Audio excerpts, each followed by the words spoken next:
Gold trusted gold buyers తాకట్టులో ఉన్న బంగారాన్ని విడిపించి ఈ రోజు ఉన్న మార్కెట్ ధరకే కొనబడును. మరిన్ని వివరాలకు సంప్రదించండి 7710 సింహాద్రి అప్పన్న చందనోత్సవ సందర్భంగా తెల్లవారుజామున జరిగిన సంఘటన చాలా చాలా దురదృష్టకరం. లక్షలాది మంది భక్తులు ఎంతో భక్తితోటి ఆ సింహాద్రి అప్పన్నను దర్శనం చేసుకోవాలి, నిజరూప దర్శనం, ఆ స్వామి ఆశీస్సులు తీసుకోవాలని ఎంతో దూర ప్రాంతాల నుంచి కూడా లక్షలాది మంది భక్తులు వచ్చి ఆ క్యూలో ఉండగా ఏదైతే ఈ గోడ కూలి 8 మంది దుర్మరణం చెందడం చాలా చాలా బాధాకరం.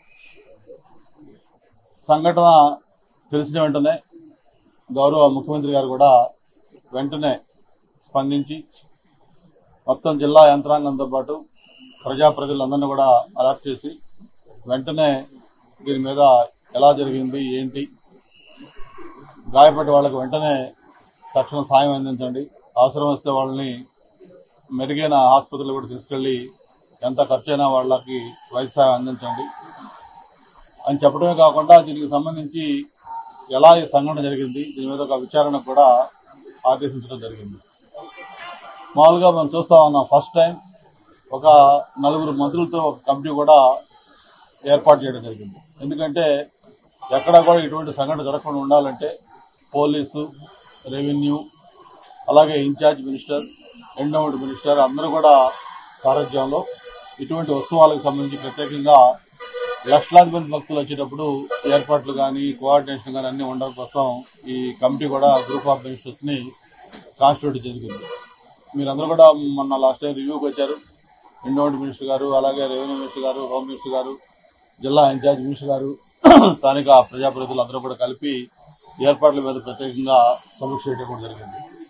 మరి ఇన్ని చేసుకున్నా కూడా అనుకోకుండా హెవీగా వర్షం పడటం, అలాగే ఈ ఏదైతే ఈ గోడ ఉందో ఇది కొంచెం సమయం కూడా ఎక్కువ కాల, మొన్ననే ఒక 1 మంత్ లోపే దీని నిర్మాణం కూడా పూర్తి చేసుకోవడం జరిగింది.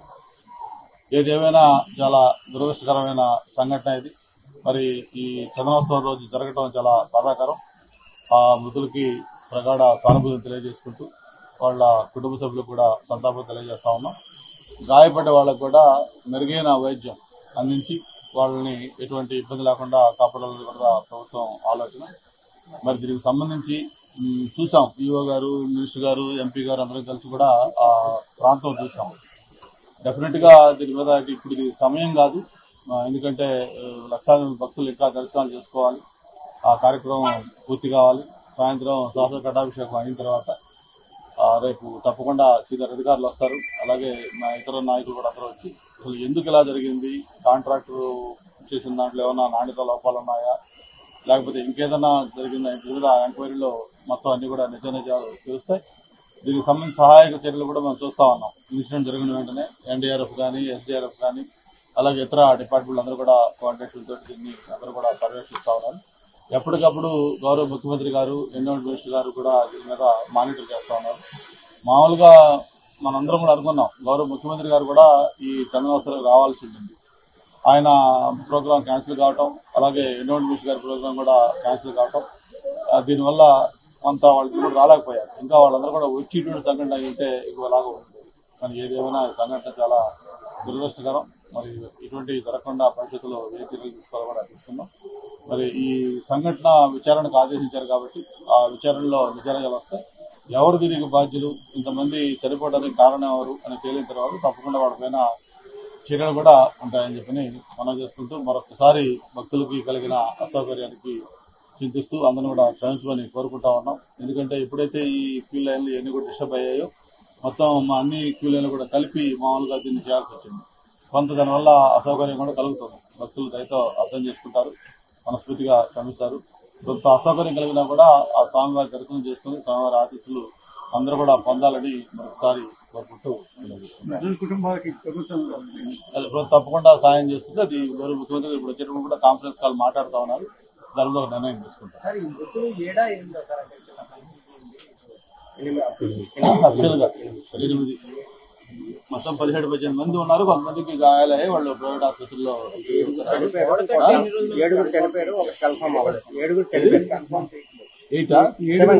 సెవెన్ ఆప్షన్లు కన్ఫర్మ్ చేశారట sir. 7 confirm sir. 1 hospital identify confirm చేశారు. గణేశం గారు confirm sir. One thing sir, ఈ కన్స్ట్రక్షన్ చేశారు కానీ ఎటువంటి వాల్ అంటే ఎటువంటి పిల్లర్స్ లేకుండా కన్స్ట్రక్షన్ చేశారు. అది కూడా ఇన్సిడెంట్ జరిగిన అదే ప్రోగ్రామ్ ఏదైతే ఉందో 2 రోజుల ముందే కన్స్ట్రక్షన్ చేయడం వల్ల అనుమానాలు కూడా ఇప్పుడు అదే శివ. ఇప్పుడు దీంట్లో తప్పేంటి, లేకపోతే మేము కూడా స్వయంగా మినిస్టర్ గారు, ఎంపీ గారు అందరం కలిసి కూడా చూసాం అక్కడ.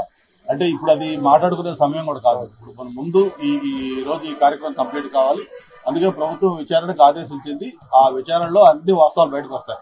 మీరు చెప్పినట్టు నాణ్యత లోపాలు ఉన్నాయా, లేకపోతే తక్కువ టైము క్యూరింగ్ లేకుండా అయిందా, లేకపోతే డిజైన్ ఫాల్ట్ ఉందా, మొత్తం అన్ని కూడా బయటకు వస్తాయి. బయటకు వచ్చిన తర్వాత దానికి ఎవరు బాధ్యులైతే వాళ్ళు, కాంట్రాక్టర్ బాధ్యులైతే కాంట్రాక్టర్, అధికారులు బాధ్యత అధికారులు, ఇంకా వేరే వాళ్ళు అయితే ఎవరు బాధ్యులైతే వాళ్ళని తప్పకుండా చర్యలు తీసుకోవడం జరుగుతుంది. ప్రభుత్వం ఈజ్ వెరీ వెరీ సీరియస్. ఎందుకంటే లక్షలాది మంది భక్తులు స్వామివారిని దర్శనం చేసుకోవాలి, ఆయన ఆశీస్సులు తీసుకోవాలని వస్తే ఇక్కడికి వచ్చి ప్రాణాలు కోల్పోవడం ఏంటి? సీఎం గారు చాలా సీరియస్ గా ఉన్నారు. మార్నింగ్ నుంచి ఇప్పుడు దాదాపు 15 మంది అధికారులతో కూడా రివ్యూ చేస్తా ఉన్నారు. దీని మీద కాన్ఫరెన్స్ కాల్ లో మాట్లాడుతున్నారు, అన్ని డైరెక్షన్ ఇస్తా ఉన్నారు. కాబట్టి ఇప్పుడు మనం ఏం చెప్పినా అది ఇదవుతుంది. ఎంక్వైరీకి ఆదేశించారు. ఎంక్వైరీలో అన్ని వాస్తవాలు బయటకు వస్తాయి. దానికి ఎవరు బాధ్యులు, ఎవరు దాని వల్ల జరిగిందని తెలుసుకున్న తర్వాత ఖచ్చితంగా శాఖపరం చర్యలు ఖచ్చితంగా. స్వామివారి దర్శనం కోసం వేలాది భక్తులు వేచి ఉన్న టైంలోని భారీ వర్షం రావడం, గాలులు రావడం, ఈ అపశృతి జరగడం చాలా బాధాకరం. ఎందుకంటే ఈరోజు ఎవరైతే నష్టం జరిగిందో వారికి, వారి కుటుంబ సభ్యులకి సానుభూతి తెలియజేయడం కాదు. అంటే స్వామివారి సన్నిధిలో దర్శనం జరుగుతున్న టైంలోని ఈ రక అపశృతి జరగడం, ఇది ఉదయాన్నే తెల్లారుగానే 2:30, 3 o'clock టైంలోని ఈ రకంగా జరగడం ఖచ్చితంగా మనం బాధాకరం విషయం. మరి వారికి మెరుగైన చికిత్స అందించాలని మీ అందరం కూడా వెంటనే ఎన్డీఆర్ఎఫ్ టీం అందరూ కూడా అలర్ట్ అయ్యి వెంటనే వచ్చి చేయాల్సిన చర్యలను తీసుకున్నా కూడా మనం కొన్ని ప్రాణాలు కాపాడలేకపోయాం. బట్ ఖచ్చితంగా దీన్ని ఎంక్వైరీ చేసి ఎందుకు ఇది జరిగింది, అసలు దీనిలో ఉన్న ఏంటి ప్రాబ్లం అనేది ఖచ్చితంగా ఎంక్వైరీ చేస్తారు. అయితే భక్తులందరికీ కూడా కొంచెం అంటే గత వారం రోజులుగా సామాన్యుకి దర్శనం బాగా జరగాలి, గతంలో ఉన్నటువంటి ఎటువంటి పరిస్థితి కూడా ఇప్పుడు రాకూడదనే దిశగా అధికారులు కానీ, మినిస్టర్స్ కానీ అందరూ కూడా ఒక టీం కింద కొలాబరేట్ అయ్యి ఈరోజు పెద్ద ఎత్తున సింప్లిఫై చేసే విధానం కూడా చేయడం జరిగింది. బట్ అటువంటి చర్యల్లో ఇది ఎక్కడ మిస్ అయింది. సో ఖచ్చితంగా దీన్ని కరెక్ట్ చేసుకున్నాం. భవిష్యత్తులో ఎప్పుడు కూడా ఇలాంటి పరిస్థితి రాకుండా కూడా మనం చూసుకోవాలి. కుటుంబ సభ్యులకి సానుభూతి తెలియజేసుకుంటున్నాం. దానికి ఎంక్వైరీ అవుతుందన్న ఇంకా చూస్తున్నారు. డీటెయిల్ కలెక్టర్ గారు పరివ్యూ చేస్తున్నారు. ఆయన ఎవరికి ఇవ్వాలని చేస్తారు. ఉత్తరాంధ్ర ఇరువైపు లక్ష్మీనరసింహ స్వామి ఆశీస్సులు మన రాష్ట్ర ప్రజానీకంతో పాటు పక్క రాష్ట్రంలో ఒడిశా వాళ్ళు కూడా వచ్చి దర్శనం చేసుకుంటారు. లక్షలాది మంది జనం భక్తులు ఇప్పుడు కూడా ప్రతి ఏడాది సన్నోత్సవంగా వస్తారు. అంటే గౌరవ ముఖ్యమంత్రి గారు అడ్వాన్స్గా వారు చెప్పినట్లుగా అడ్వాన్స్గా మన మంత్రులు పంపించి రివ్యూ చేయడం జరిగింది. అలాగే ఎప్పటికప్పుడు కూడా వారు మానిటరింగ్ చేస్తున్నారు. అది ఇన్సిడెంట్ జరిగిన తర్వాత కూడా ఈ ఉత్తరాంధ్రకు సంబంధించిన ప్రజాప్రతినిధులందరూ కూడా వారు కాన్ఫరెన్స్ పెట్టి వాళ్ళకి అట్లనే సహకారాలు అందించమని ఆదేశించడం జరిగింది. అధికారులతో పాటు మేము కూడా దీంట్లో భాగస్వామ్యం అవుతున్నాం. అయితే భక్తుల్ని ఇన్సిడెంట్ అయిన తర్వాత మళ్ళీ ముఖ్యమంత్రి గారు ఆదేశం తర్వాత అధికారులు అప్రమత్తమయ్యి భక్తులందరూ కూడా, మిగతా భక్తులకు కూడా ఎటువంటి అసౌకర్యం లేకుండా కొన్ని ఇబ్బందులు వచ్చినా సరే దర్శనాన్ని కూడా ప్రశాంతంగా చేయిస్తున్నారు. ఎందుకంటే ఇన్సిడెంట్ అయిన తర్వాత కూడా కొంత గందరగోళం ఉంటుంది, భయాందోళన ఉంటుంది. అవన్నీ కూడా చక్కబెట్టించే సకాలంలో ముఖ్యమంత్రి గారు ఇన్వాల్వ్ అవడం, అధికారులందరూ కూడా స్పందించడం, మంత్రులు, ఎమ్మెల్యేలు, ఎంపీలు అందరూ కూడా సకాలంలో రావడం, ఇవన్నిట్లు కూడా అందరూ కూడా భక్తులందరూ కూడా మనోధైర్యంతో వారు కూడా ధైర్యంగా ఉండి సక్రంగా స్వామివారి ఆశీస్సులు తీసుకుంటున్నారు. ఏదేదైనప్పటికీ కూడా దురదృష్టకరం.